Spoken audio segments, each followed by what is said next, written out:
स्वागत है उस पवित्र क्षण में जहां शब्द नहीं, साईं की उपस्थिति बोलती है। स्वागत है उस द्वार पर जहां हर चिंता शांत हो जाती है और हर आत्मा सुकून पाती है। यह वो स्थान है जहां मन के तूफान भी साईं की कृपा से शांत हो जाते हैं। तो आइए अपना मन साईं के चरणों में रखें और मिलकर सुनें वो शिक्षाएं जो सिर्फ शब्द नहीं बल्कि जीवन का प्रकाश है। कहते हैं मन में अगर रंजिश हो तो प्रार्थना भी अधूरी रह जाती है, और जहां क्षमा होती है वहां ईश्वर का वास होता है। साईं बाबा ने अपने जीवन से यही सिखाया। जिसने क्षमा करना सीख लिया उसने खुद को मुक्त कर लिया। आज के इस युग में जहां हर कोई टूटे रिश्तों, अहंकार और अपराध बोध से भरा है, आइए समझते हैं कैसे माफ करना सिर्फ दूसरों को नहीं बल्कि खुद को आजाद करने का मार्ग है। क्षमा एक ऐसा शब्द जो सुनने में सरल है पर करने में सबसे कठिन। साईं बाबा कहते थे, अगर किसी ने तुम्हारा दिल दुखाया तो याद रखना वो तुम्हारी परीक्षा नहीं, तुम्हारे प्रेम की गहराई की कसौटी है। हम अक्सर सोचते हैं कि क्षमा करने का मतलब है भूल जाना या हार मान लेना, लेकिन बाबा कहते हैं क्षमा करना कमजोरी नहीं बल्कि आत्मा की सबसे बड़ी शक्ति है।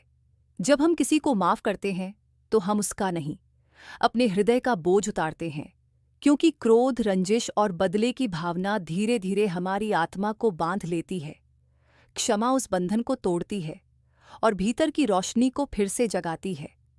बाबा के पास एक भक्त आया था जो कहता था, मुझे न्याय चाहिए, बदला नहीं। बाबा मुस्कुराए और बोले, सच्चा न्याय तब होता है जब तुम किसी के कर्म को ईश्वर पर छोड़ दो। क्षमा वही है जहां तुम छोड़ देते हो और ईश्वर को कार्य करने देते हो।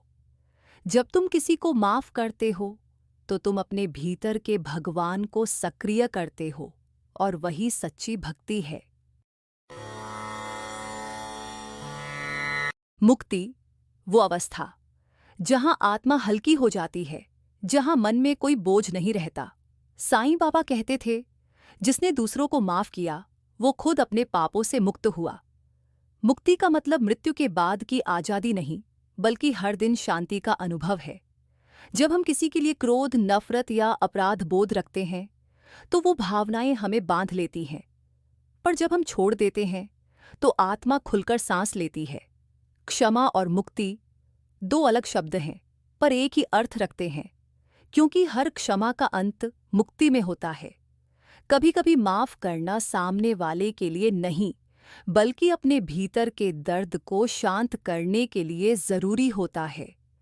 बाबा कहते थे, अगर तुम दूसरों के दोष ढूंढने के बजाय अपने भीतर क्षमा ढूंढो तो तुम भगवान को पा लोगे। आज की दुनिया में जहां रिश्ते टूटते हैं, दिल टूटते हैं और लोग माफ करने से पहले 100 बार सोचते हैं, वहीं साईं बाबा की ये शिक्षा हमारे जीवन का सबसे बड़ा इलाज है। साईं बाबा की सीख सरल है, क्षमा करना ईश्वर का कार्य है और जो इसे सीख गया वो खुद ईश्वर के समीप पहुंच गया। इसीलिए जब कोई तुम्हें दुख दे तो पलट कर जवाब मत दो, बस मन ही मन कहो, साईं मैं उसे माफ करता हूं क्योंकि मैं आपसे जुड़ना चाहता हूं। और इसी के साथ इस पवित्र संदेश का समापन करते हैं साईं के नाम का स्मरण करते हुए, ओम साईं राम, ओम साईं राम, ओम साईं राम।